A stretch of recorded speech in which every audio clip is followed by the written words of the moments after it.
боже мій.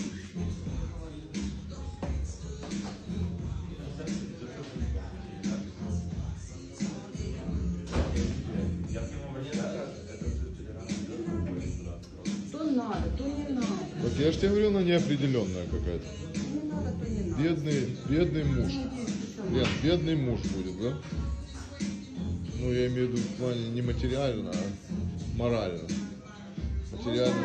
Да не можу. Смотри, иди помогай. Помогите.